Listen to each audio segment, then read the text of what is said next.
Marcus wiped down the mahogany conference table for the third time that evening, his calloused hands moving in practiced circles. His daughter's birthday was tomorrow, she'd be turning 8, and he'd already calculated that after rent, he'd have exactly $43 left for a present. Through the floor-to-ceiling windows of Sterling Tech's executive floor, the city lights blurred into streaks as tears threatened to fall. He blinked them away. There was no time for that. There was never time for that. The building was supposed to be empty at 9 p.m., but voices echoed from the main conference room. Marcus pushed his cleaning cart quietly down the hallway, not wanting to disturb anyone. As he approached, he recognized the strained voice of James Chen, the company's CEO. Marcus had cleaned Mr. Chen's office countless times but had never exchanged more than polite nods with the man who ran the billion-dollar tech empire. "I don't care what it takes, Sandra. Get me something, anything. These investors fly back to Tokyo in 6 hours, and if I don't have this presentation perfect, we lose everything." James's voice cracked with exhaustion. Marcus hesitated, then knocked gently on the door frame. James looked up, his expensive suit rumpled, his eyes bloodshot. 3 other executives sat around the table, surrounded by laptops, papers, and cold coffee cups. They all looked like they'd been there for days. "Sorry to interrupt, Mr. Chen. Should I come back later?" James waved him off tiredly. No, come in. We're probably going to be here all night anyway." He rubbed his temples. $50 million riding on a presentation, and our entire catering service just cancelled. The Japanese delegation arrives at 6 a.m., and apparently, serving them stale bagels and vending machine coffee isn't going to cut it for the most important meeting of our company's history. Marcus wheeled his cart in and began emptying trash cans. He shouldn't say anything. It wasn't his place. He was just the janitor, the invisible man who cleaned up after everyone else went home. But something in James's voice, that edge of desperation, reminded Marcus of himself every time he'd looked at his daughter's face and wondered how he'd make ends meet. "Mr. Chen," Marcus said quietly, "I might be able to help." 4 pairs of exhausted eyes turned to him. One of the executives, a woman in a pinstriped blazer, raised an eyebrow skeptically. But James leaned forward, and in that moment, Marcus saw not a CEO, but simply a man drowning and grabbing for a lifeline. "I'm listening." Marcus swallowed hard. "My late wife, before she passed, she taught me to cook. Real cooking. She was Japanese, actually. From Osaka. She used to say that food was the language everyone understood, especially when business got complicated." His voice softened with memory. "I know it's not the same as hiring a fancy catering company, but I could prepare a traditional Japanese breakfast. Nothing elaborate, but it would be authentic. Respectful." The skeptical executive laughed. "You're joking, right? This is a $50 million deal with one of the most important investment firms in Asia, and you want to serve them home cooking." But James held up his hand, his eyes never leaving Marcus's face. "What would you need?" "Just access to the executive kitchen. I'd have to leave by midnight to pick up my daughter from my neighbor's house, but I could come back at 3 a.m. The meal would be ready by 6. Marcus's heart hammered. He was probably about to get fired for overstepping. But something about James's expression told him to continue. "Your presentation talks about human connection in technology, right?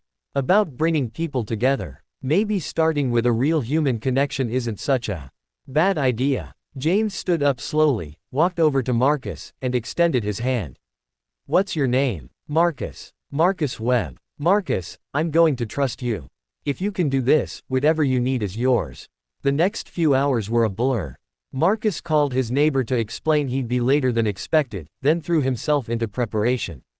In the sterile executive kitchen, he worked with the precision of a man who'd cooked thousands of meals for his daughter on a tight budget, but with the heart of someone honoring his late wife's memory.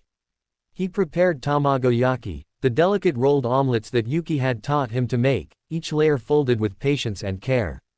He made miso soup from scratch, preparing the dashi the way his wife's grandmother had done. He carefully arranged grilled fish, steamed rice, pickled vegetables, and tofu, each element simple but executed with absolute attention to detail. At 2:45 a.m., as he arranged everything in warming containers, James appeared in the doorway of the kitchen. The CEO looked like he hadn't slept, but there was something different in his eyes now, a spark of hope. I wanted to thank you, James said quietly. Even if this doesn't work, even if we lose the deal, thank you for caring enough to try. Marcus nodded, suddenly feeling the weight of his exhaustion. My daughter asked me once why I work so hard. I told her it's because how you show up matters, even when no one's watching. Especially then. When the Japanese delegation arrived at 6 a.m., they were shown not to a sterile conference room with catered platters, but to a carefully arranged dining area where Marcus had set out a traditional breakfast. He stood to the side in his janitor's uniform, hands clasped nervously.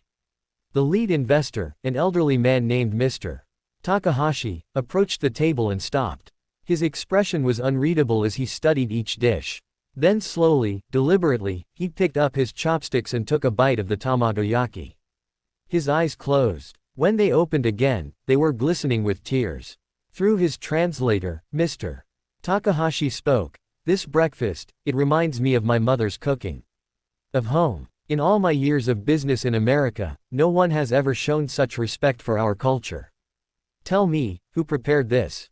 James gestured to Marcus. This is Marcus Webb. He's part of our team. Mr. Takahashi bowed deeply to Marcus. You honor us with this meal. Such care cannot be faked. It speaks of character, both yours and your company's. The meeting that followed was unlike anything the Sterling Tech executives had experienced. The formal presentation happened, but the real conversation occurred over that breakfast, as Mr.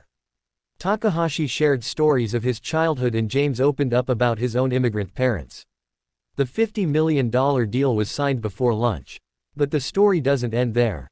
2 weeks later, Marcus was called to James's office. He walked in expecting to be thanked, maybe given a small bonus. Instead, James handed him an envelope and asked him to sit down. Marcus, that breakfast saved our company. But more than that, it reminded me why I started Sterling Tech in the first place. I've been so focused on metrics and margins that I forgot about the people, the real people, who make everything work. James leaned forward. Inside that envelope is a college fund for your daughter. Full ride, any school she gets into. But that's not the real reward. Marcus opened his mouth to protest, tears already forming, but James continued. I'm creating a new position, Director of Workplace Culture and Human Experience. I want someone who understands that the night janitor and the CEO are equally important.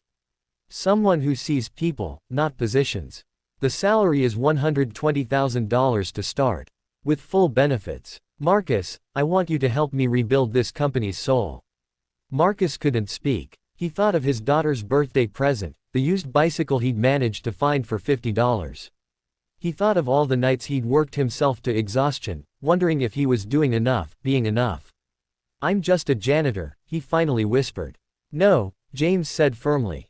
You're a father who showed up when it mattered. You're a man who honored his wife's memory by serving others with excellence. You're exactly who we need. He paused. Besides, you still have to convince Mr. Takahashi's firm that Sterling Tech is worth their investment long-term. He specifically requested that you be at every quarterly meeting. Something about your tamagoyaki. Marcus laughed through his tears. That evening, he picked up his daughter from school early. When she asked why he was smiling so much, he knelt down and told her the truth. I learned something today, sweetheart. Kindness is never wasted. Your mom knew that. And now I finally understand. 6 months later, Marcus stood in that same conference room, now wearing a suit instead of a janitor's uniform, presenting Sterling Tech's new employee wellness initiative to the board. Through the window, he could see the janitor, a young woman named Rosa, pushing her cart down the hallway. He made a mental note to learn her story, to see her the way James had seen him. Because that's what the reward had truly been. Not money, not a title, but the profound understanding that every person matters. That one plate of food, prepared with love and respect, had changed everything, not because it was fancy, but because it was real. And in a world that often values profit over people, that realness had been worth more than $50 million. It had been priceless.